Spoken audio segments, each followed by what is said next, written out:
O problema é que a nossa mente nos engana. Nós temos que entender que aquilo que está dentro da nossa cabeça nos engana.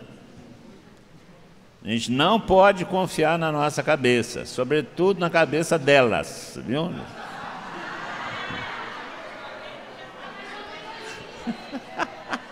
Aí esses dias, foi Dia Internacional da Mulher, aí a Fátima escreveu assim: pois é, no jogo de xadrez a peça mais importante é a rainha. Aí um punhado de curtição. Muito bem, assim, eu quero falar o seguinte, que quando o rei cai acaba o jogo, sem a rainha o jogo continua, sem o rei o jogo não continua.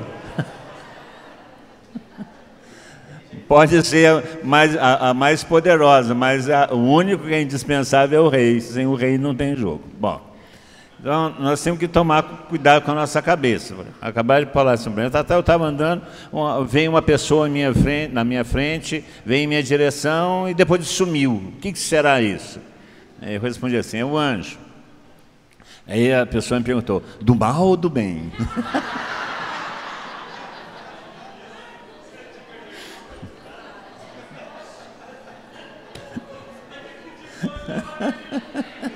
Gente, o problema é o seguinte: algumas vezes você passa no lugar e fala assim: eu já estive aqui antes, eu já vi essa situação antes. Tem vindo gente, são coisas que nós temos na nossa cabeça que ajuntam situações, ilusões que a nossa cabeça projeta. O problema não é ter essas ilusões, ter essas impressões. O problema é que nós queremos explicar essas coisas através do sobrenatural. Nós nunca falamos assim: isso aí pode ser uma coisa de minha cabeça, isso aí pode ser uma memória ancestral, no sentido de nós temos o consciente coletivo. Isso aí pode ser porque a nossa memória fica gravada as coisas que nós não temos consciência, embora você não está sabendo, todas as coisas que estão acontecendo estão sendo gravadas no seu cérebro. Quando repete uma situação semelhante, você tem a impressão que você já esteve ali, mas não é, você está ali pela primeira vez, mas se já teve alguma situação semelhante, você identifica como já se estivesse ali. Antecipei, eu já estive aqui, então eu vi o futuro. É coisa de nossa cabeça. O Evangelho tem um texto que eu acho fantástico. Jesus Cristo estava pregando, ficou para trás, depois da multiplicação dos pães, aí eles foram andando no barco no meio do caminho, começou a tempestade, o mar começou a agitar, Jesus Cristo vem andando sobre as águas. Você conhece esse texto? Jesus Cristo vem andando sobre as águas. Jesus Cristo tinha acabado de fazer um milagre, multiplicou os pães. Então ele já sabia quem era Jesus Cristo. Aí ele veio andando sobre as águas, o que eles falaram? É um fantasma!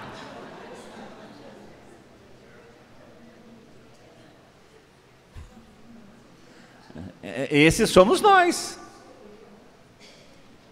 O problema é esse: você sempre quer ter uma explicação para as coisas que são naturais, uma explicação sobrenatural, e quanto mais sobrenatural, melhor, para as coisas que podem acontecer. O inconsciente coletivo, uma impressão de alguma coisa, uma fantasia de nossa memória em projetar pessoas que você não está vendo, que na realidade não existe. Então, por favor, é a mesma coisa. Aí uma pessoa fala: eu todo dia eu acordo mal-humorado. Não, é porque você não rezou, porque o Espírito Santo não está com você. Quem disse isso? Quem disse isso? Você já parte por julgamento de coisas espirituais que você não sabe. Dormiu mal, o marido roncou, ela passou mal da barriga, aí acorda mal-humorado. O padre Mário não gosta de celebrar as missas de manhã, porque ele não gosta de acordar de manhã. Ele diz que ele acorda depois das 10 horas da manhã. Até as 10 ele vai no zumbi, ele vai no tanto, né?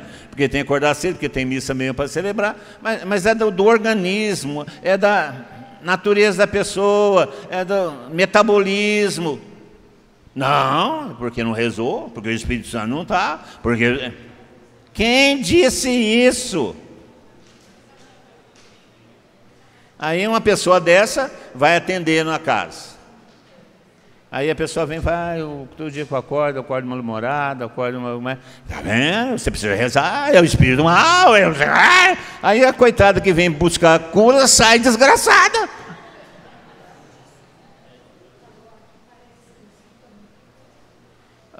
Ô, gente, por favor, para de purgar chifre em cabeça de cavalo, pelo em ovo. Nós somos pessoas equilibradas.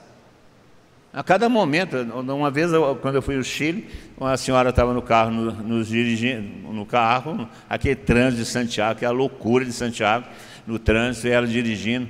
O Senhor me inspirou que eu tenho que ir para cá. Uap! E assim... Aí eu falo, ai meu Deus do céu, Deus tem que nos livrar dessa daqui, né? Aí, é para cá! É doida, não é o Espírito Santo que está inspirando, é doida. Não, então, por favor, gente. Essas coisas, eu tive a impressão de ter conversado já com a pessoa, tive a impressão de que tem vindo uma pessoa em minha direção, eu vi alguma coisa que depois desapareceu, a pessoa acorda mal-humorada. Gente, então tem explicações naturais.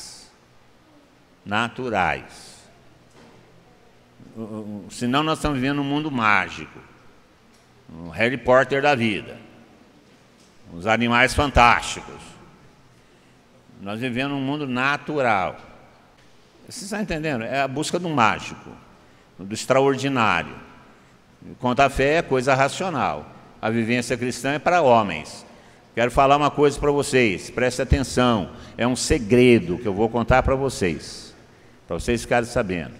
A vida cristã é vivida por homens e não por anjos.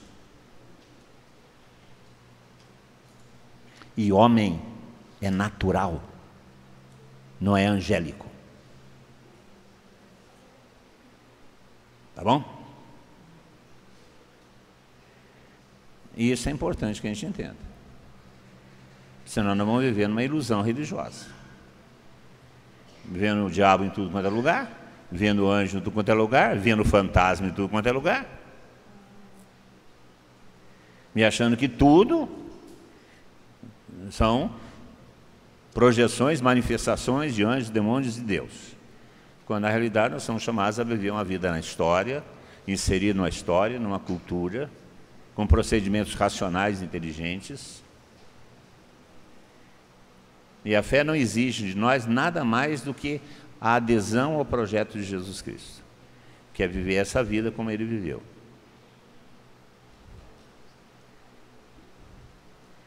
É a segunda tentação. A tentação do espetáculo. Atira-te daqui para baixo que Deus vai te segurar. Viverá a temeridade de achar que tudo é extraordinário. Por favor. Vamos ser mais... Eu quero falar de 3 coisas para terminarmos. Existem 3 níveis de cura. Primeiro, a cura física. Primeiro, a cura física. A cura física é a mais simples, a mais comum e a mais difícil. É a mais difícil. Porque a cura física, ela exige a resposta imediata. Você já rezou para um cego ser curado? Por quê?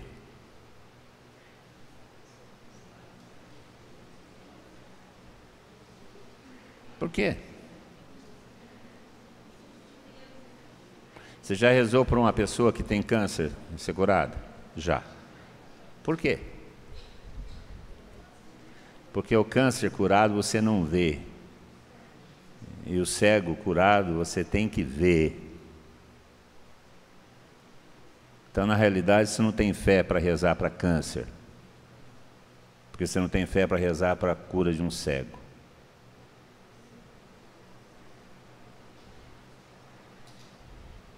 Por isso, nós não vemos nem cura do câncer, nem cura do cego.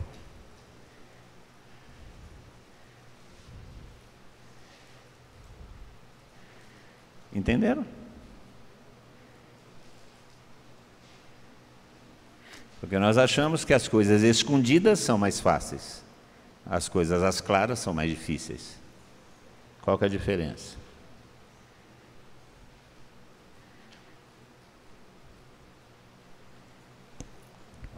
É mais fácil nós rezarmos para a cura interior do que pela cura física. Por quê? Porque na cura interior nós não precisamos ver os resultados imediatos. Nós podemos mandar o paciente para casa para que as coisas continuem acontecendo. E quando você põe a mão numa ferida e pede a cura, tem que acontecer.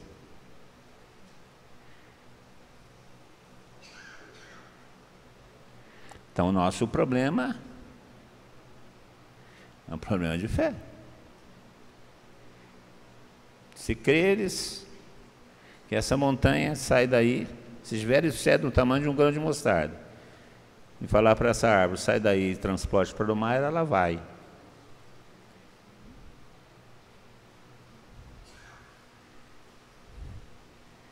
E isso não é figura de linguagem. Isso é uma realidade. Se vocês crerem em mim, farão as coisas que eu faço e maiores ainda. E quem diz isso é o Senhor. E Ele não mente.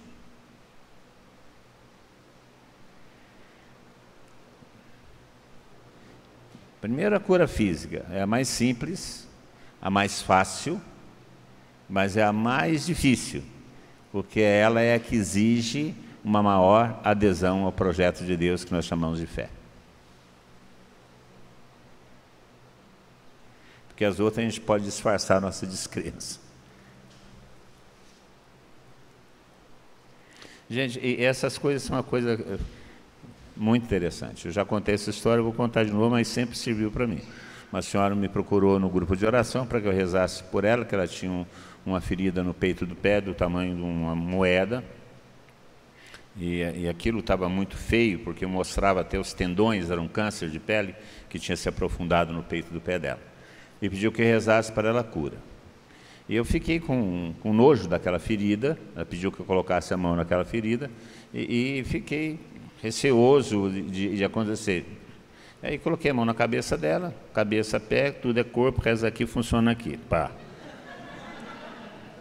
Nada. Na semana seguinte ela voltou na outra semana. Na quarta semana eu já estava importunado com aquilo. Ela vinha no grupo de oração, já no terceiro grupo de oração já comecei a disfarçar, no outro ela já vem ela, ai meu Deus do céu, ela vem de novo, ela está aí hoje, ai meu Deus, ela vem de novo. Passei o grupo de oração inteiro assim. Ela veio e falou assim, coloca a mão nos meus pés, eu quero. E aí eu já estava aborrecido com aquilo, e comigo mesmo me ajoelhei e coloquei as mãos no pé dela, e pedi que Deus curasse. E quando eu tirei a mão, o pé estava perfeito, sem cicatriz. Sem cicatriz. A fé era dessa senhora e não minha. E ela esperava que aquilo acontecesse quando eu botasse a mão na ferida dela. Hoje eu encontro com ela em Itajubá, já está velhinha, já tem mais de 80 anos. Passa assim e mostra o pé dela para mim, você me fez sofrer um mês.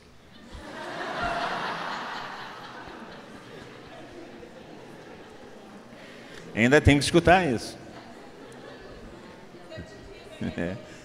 Podia ter resolvido da primeira vez, você me fez sofrer um mês. Ela esperava que aquilo acontecesse. Eu não acreditava que aquilo fosse acontecer, mas ela esperava que aquilo acontecesse. E aconteceu conforme a fé dela. Não foi a minha fé, não, foi a fé dela que fez com que isso acontecesse. Em qualquer lugar. O processo é de fé. Em algum lugar. Algumas vezes é de quem reza, outras vezes é de quem pede oração. Tem que existir fé. O elemento de cura física é fé. Aliás, o elemento de cura é fé. Muitas vezes é a fé de quem pede oração, muito mais de quem reza. Por isso que as pessoas obtêm dos santos graças, porque eles têm fé. E o santo não está presente.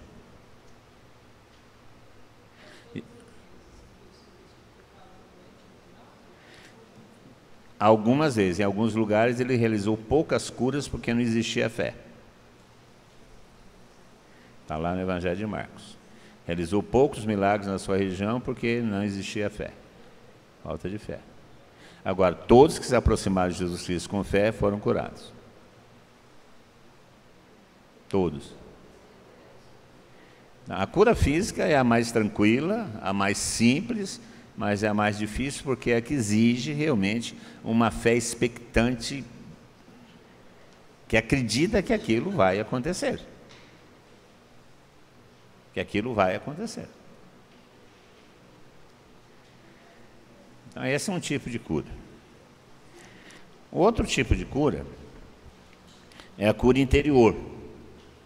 Porque nós fomos absorvendo coisas da vida, traumas, machucaduras, decepções, injustiças. E isso vai machucando o nosso interior.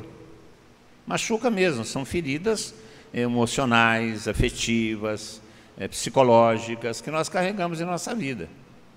E como são feridas, podem ser curadas.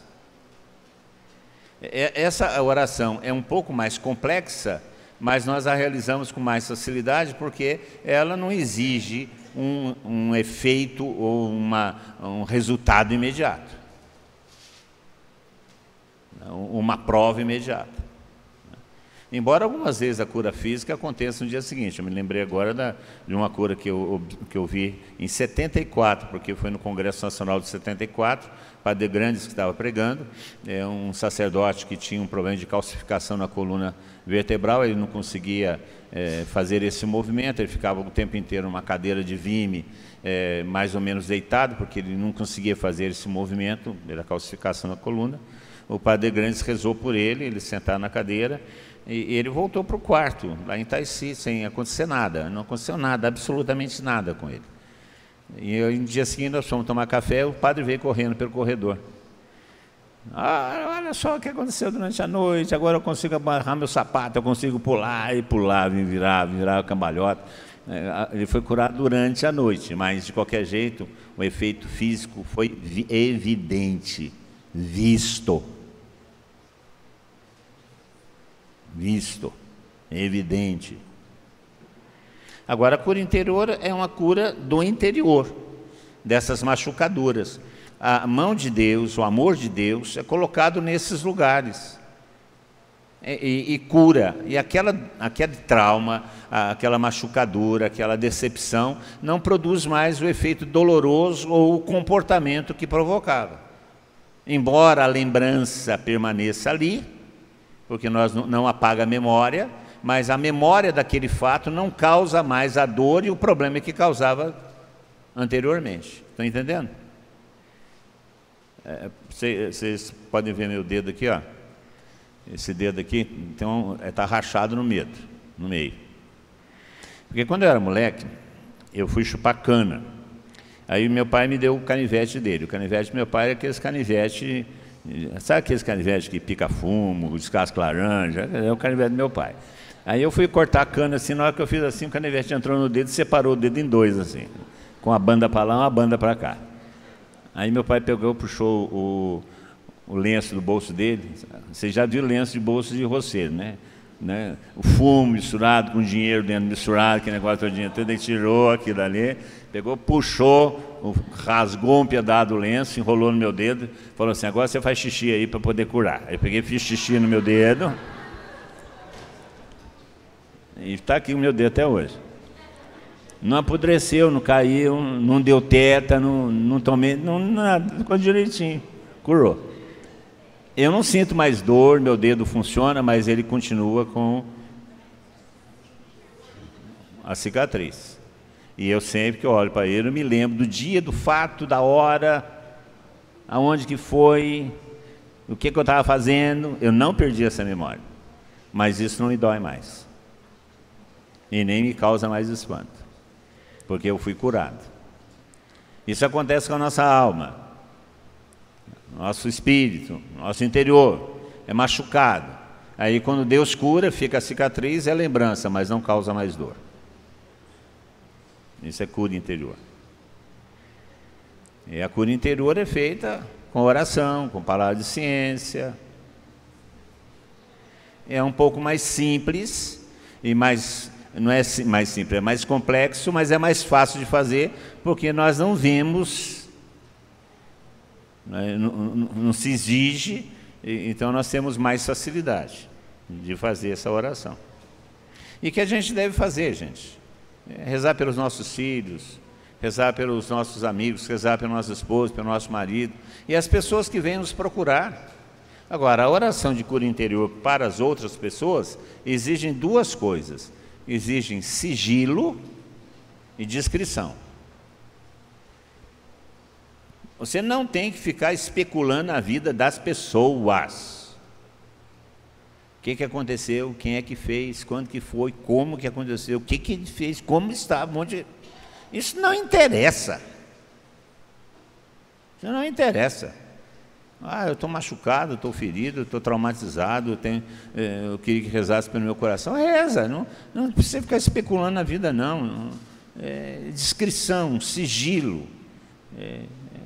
Nada disso precisa. A oração não precisa dessas informações. Se for necessário uma palavra de ciência para orientar a oração, o Senhor vai dar, porque é uma oração carismática. Agora, eu não preciso ficar fazendo especulação sobre isso. O máximo que eu tenho que perguntar é qual o seu nome, de onde você vem, se você frequenta a igreja, participa da comunidade, que são as coisas normais que você tem que saber a respeito de uma pessoa para poder se relacionar com ela. Mas, que nem dizia minha avó, forante isso, não tem que ficar especulando a vida das pessoas. E a oração, nesse aspecto, é uma oração de fé, exige fé, e é mais simples: cura, Senhor, esse coração. Então é tranquilo. O terceiro tipo de oração é a oração de libertação, que nós tratamos um pouco mais nesse fim de semana. E a oração de libertação tem dois graus. A libertação, propriamente, das opressões diabólicas, dos laços, das dominações, né? Que é uma oração que nós pedimos em nome de Jesus Cristo para que se afaste todo o mal, e o exorcismo propriamente dito, que é uma oração oficial da igreja para os casos de possessão, uma vez constatado. Essas orações são mais fáceis de fazer, com resultado mais garantido. Sobretudo o exorcismo, porque é uma oração sacramental. Então existe um efeito sacramental nessa oração. Então são orações mais tranquilas. Dessas três orações, eu penso que, embora seja mais fácil, em termos de fazer, de acontecer, é a mais difícil, que é a oração de cura física, por causa da necessidade do testemunho e da constatação da cura. Isso nos leva a essa questão de metralhadora giratória, né? De Deus está curando, Deus está curando, Deus está curando, Deus está curando. Eu vou fazer uma correção pública, eu já fiz, já falei com o Everson, já expliquei por quê. Esse negócio de falar assim: Deus está curando 5 pessoas. Não. E se for 6?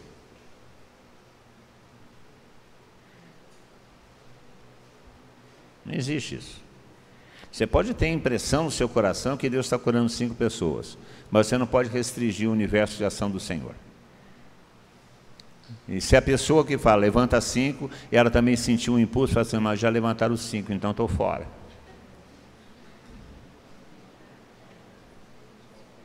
E aí Deus me discriminou. Aí cura interior nele. Fui discriminado, desprezado, colocado de lado. Cura interior nele. Isso não é uma prática sadia. Você pode ter certeza no seu coração que Deus vai curar 5 pessoas daquela assembleia. E Deus te revelou isso em palavras. Então agradeça a Deus pelas 5 curas. Mas não limita para a assembleia, porque alguém pode pegar carona e, a exemplo de Dimas, ser salvo na última hora.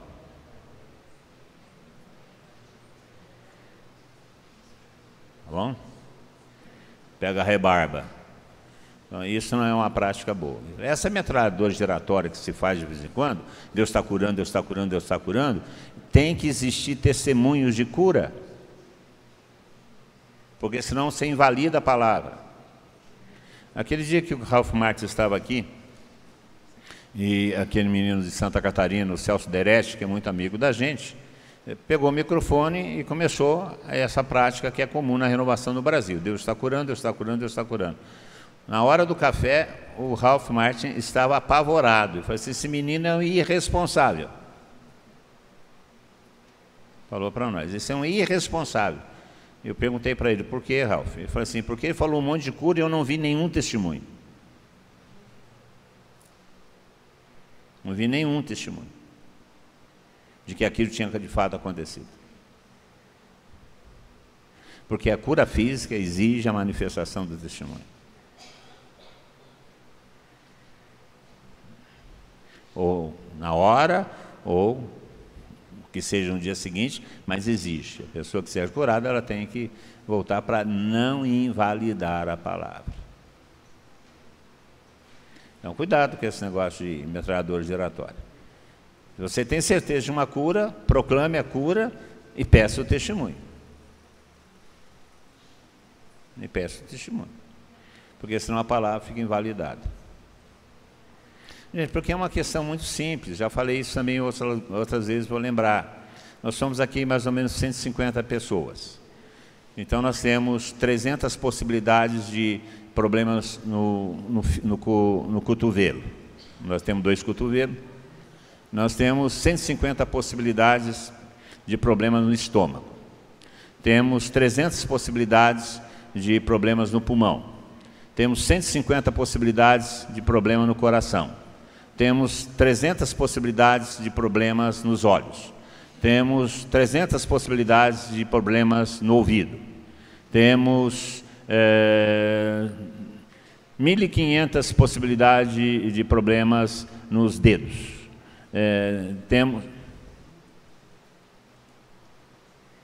Se você acertar 10%, que é um valor considerável de acerto, você tem 15 pessoas com problemas de estômago.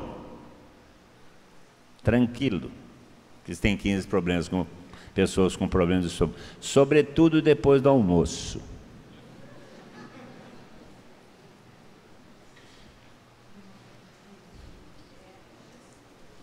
Você joga com as probabilidades.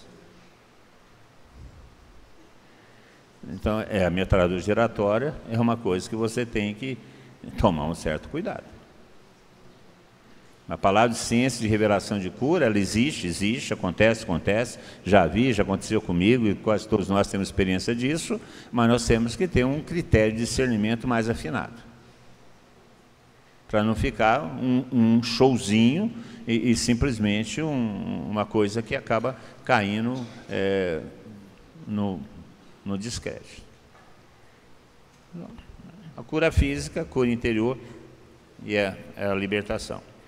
Ainda sobre a cura interior, o Monsenhor Mauro falava que se a renovação carismática trouxesse só a cura interior para a igreja, ela já tinha feito um senhor trabalho, porque ele falava que isso era uma grande graça que a renovação carismática trouxe e que deveria ser melhor utilizada. Tanto é que quando a gente vinha para esse experiência de oração, o Monsenhor ficava ali no lado de fora da capela, no fundo da capela, atendendo confissão, e a equipe ficava na capela, rezando para a cura interior depois das confissões. Passava a noite lá, vou confessar até as 3, 4 horas da manhã, a gente ficava de castigo na capela, rezando para a cura interior das pessoas que saíam da confissão com o Monsenhor Mauro. Isso muito tempo, porque ele fazia questão disso. Ok? Em relação à ação de Deus nas curas, existem 2 princípios fundamentais que nós temos que prestar bem atenção. Primeiro, nós não podemos universalizar aquilo que é particular, que é aquilo que é experiência pessoal, aquilo que aconteceu uma vez. Por exemplo, contei para vocês a história de eu colocar a mão na ferida daquela senhora, e aquela senhora ficou curada porque ela tinha mais fé do que eu.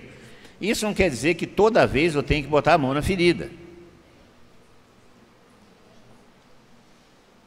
Eu não posso universalizar algo que acontece como se toda vez fosse assim que tinha que acontecer. Aí isso aí vai criando os comportamentos. Porque eu rezei dessa forma e deu certo, então da outra vez também tem que ser dessa mesma forma, e da outra vez aí nós começamos a criar regras e procedimentos. E a experiência não tem isso. Então, eu não posso universalizar aquilo que aconteceu como experiência pessoal e naquele caso. Porque tem certas horas que eu não vou poder botar a mão para poder rezar, né? Por exemplo, eu estou com um problema de hemorroida, eu não vou botar a mão para curar.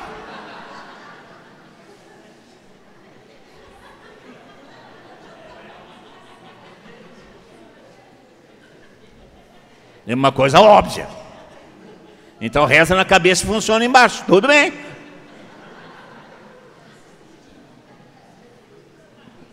Vocês não entendem? Se for assim universalizar, não dá certo.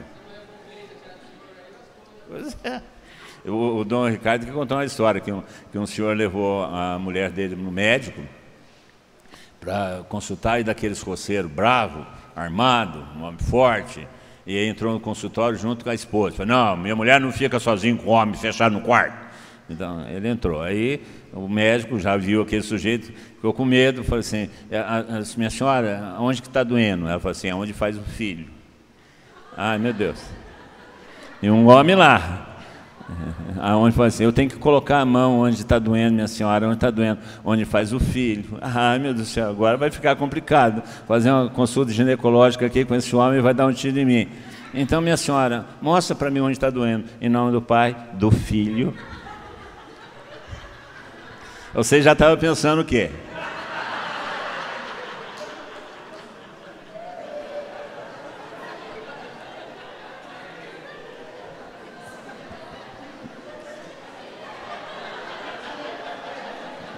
Né? Isso o Dom Ricardo contou para mim. A minha reação foi essa mesmo. Você já vai pensando besteira, né? Não tem nada a ver com isso. Então, não podemos universalizar aquilo que é uma experiência pessoal daquele caso, daquele fato ali. Não podemos. Por isso não existe procedimento. Esse negócio de manual. Aliás, esse negócio de manual, eu peguei esses dias na pastoral, manual do enfermo. Quer dizer, existe um manual para você saber ser um enfermo. Enfermo é enfermo, não tem manual para ser enfermo. Né? Manual para, não existe a experiência. Jesus Cristo não teve um método único. Ele curou quando tocaram o seu manto, ele curou com saliva, impondo as mãos, gritando para Lázaro, de longe, o servo do centurião. Ele não tem um procedimento único. Não tem. Em diversas circunstâncias, cada circunstância de um jeito. E cada um ele também tratou de uma maneira. Cada um ele tratou de uma maneira. Ele não tratou todos de maneira igual. A um ele perdoou o pecado primeiro. A outra esperou morrer.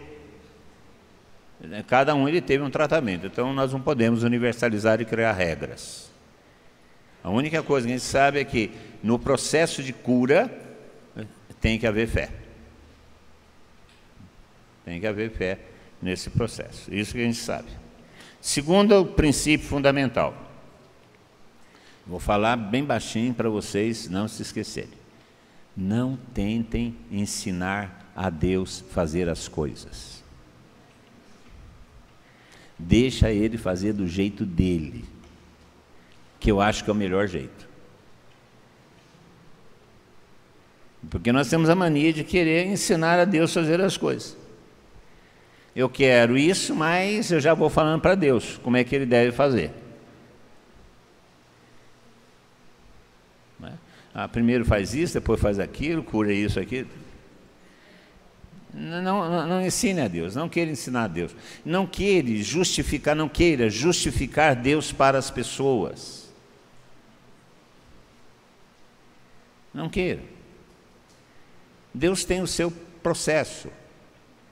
Você reza para uma pessoa, não aconteceu nada, você não sabe, deixa Deus agir. Você não tem que falar para a pessoa: não, é que Deus está então primeiro fazendo isso, depois Ele vai fazer aquilo outro. Você apresentou o problema diante de Deus, fez o seu pedido para Deus, deixa Ele. Se ele vai curar naquele dia, se ele não vai curar, se ele não vai curar aquela pessoa, não cabe mais a mim. O processo saiu de minha alçada, passou para a alçada de Deus. Então ele vai resolver do jeito dele. Quando nós começamos a querer interferir no processo, na realidade nós estamos querendo justificar o nosso insucesso. E é terrível isso. Eu estava conversando com quem que eu estava conversando? Bom, eu converso com tanta pessoa, e ele estava me contando, o padre Douglas, e ele estava me contando a experiência que ele rezou para uma pessoa, e não aconteceu nada, a pessoa não foi curada, não teve nenhuma manifestação. E ele quis começar a justificar por que não tinha acontecido nada. Ele acabou piorando a vida da pessoa, porque a pessoa fala assim, então eu não fui digna do amor de Deus, então o que eu preciso fazer, então não me arrependi. Ele falou, eu parei de fazer isso. A pessoa pede o rezo e ponto final, e deixa que Deus age do jeito dele. Na literatura tem um fato, e as pessoas levaram um doente para rezar, e esse doente, então fizeram jejum, campanha de jejum, e prometeram, se você não for, nós vamos fazer jejum até você ser curado. E aí levaram o sujeito para o padre que ia rezar para o cura, e toda a comunidade junta, e o padre rezou com todo mundo no jejum, e todo mundo, e o sujeito não foi curado. E ficou pior do que ele estava, porque eles tinham garantido que Deus iria agir. Não queira ensinar a Deus a fazer as coisas que Ele tem que fazer. O que nós podemos prometer é oração. O que nós podemos prometer é que nós estamos intercedendo. Isso nós podemos prometer, não posso ultrapassar isso. Não podemos ensinar a Deus a fazer as coisas, não podemos. Porque nós corremos o risco de causar uma decepção muito maior. Nós estávamos em Goiânia, numa missão, e fomos numa casa de uma senhora fazer a evangelização, e a primeira coisa que a gente fala na evangelização é Deus ama você, né? Essa é a boa notícia que eu venho trazer, Deus ama você. E uma senhora abriu a porta da casa, nós batemos, era uma alemã, uma grandona, e quando eu falei para ela assim, eu vim trazer uma boa notícia, assim, né? Eu falei assim, Deus ama a senhora. Ela começou a disparar um choro, eu chorava. Falei assim, faz mais de 20 anos que eu não escuto essa declaração de amor na minha vida e tal. Aí nós entramos na casa dela, começamos a rezar por ela. Ela falou assim, vem aqui rezar pelo meu marido faz 15 anos que está na cama. E aí nós fomos rezar pelo marido. Ela estava na cama, o marido deitado, e nós rezamos por ele, falamos a mesma coisa, Deus te ama. Ele começou a chorar, e ela já estava toda sensibilizada com aquilo, e abraçou o marido dela, e falou, eu também te amo, meu querido, e isso ela não falava há mais de 15 anos também. E aí, à noite, ela e o marido entraram na igreja para o grupo de oração. Como é que Deus agiu? Nunca esperava. Nós não fizemos uma oração de cura, nós anunciamos o Evangelho, e a manifestação do amor por eles e entre eles tirou o homem da cama. Então, Deus age do jeito que Ele age, não é do nosso jeito. Então são duas coisas que a gente tem que prestar atenção no processo de cura: não universalizar o fato, achar que sempre será desse jeito, e não será, né? E outra, não querer ensinar a Deus, porque as coisas acontecem como Ele quer, e não como nós queremos. Não existe um padrão, tá bom? Tem vários casos, né? Eu rezei para uma senhora que precisava ficar grávida, depois tive que rezar para ela parar de ficar grávida, porque ela emendou 4, ela não conseguia engravidar, emendou 4, né? Então ela pediu, pede para eu parar de engravidar. Eu falei assim, tem um jeito muito mais fácil de você não engravidar, não precisa rezar, né? É só parar, né? Então, muito fácil, né? Então, mas e outras vezes não aconteceu nada. Deus não tem. Ele é que sabe. Ele é que sabe. Perguntas, dúvidas, curiosidades, para a gente encerrar. Senhores?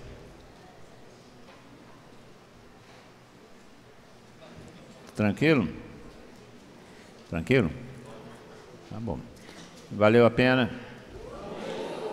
Gente, por favor, nos ministérios, o Monsenhor Mauro falava uma coisa que é regra para nós. O discernimento. O que é o discernimento? O discernimento é o bom senso iluminado pela fé. Não queira inventar moda. Sejam o mais sóbrios possível. Acolham as pessoas com carinho, com educação. Não queira explorar a vida delas. Reze simplesmente. Não queiram dar receita, dar conselho, gerar procedimentos. Não precisa de nada disso. Nada disso. Não queiram ver o diabo onde ele não está. Não queiram ver coisas sobrenaturais onde são coisas naturais.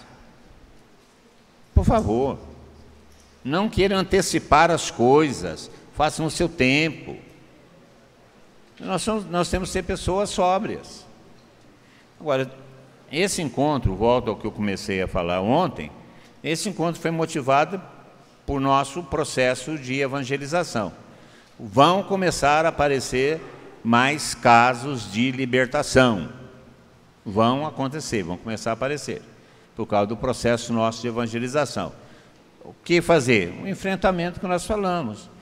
Equipe, discerne, faz a entrevista, faz o processo diagnóstico, diagnosticou presença diabólica, reza em comunidade, pedindo que o Senhor liberte. E ponto final. Não precisa estender mais do que isso. Mais do que isso. E não precisa ficar assustados, porque o diabo não é Deus. Não é Deus. Tá bom? Tranquilo? Nós podemos rezar? Everson, podemos rezar um pouco?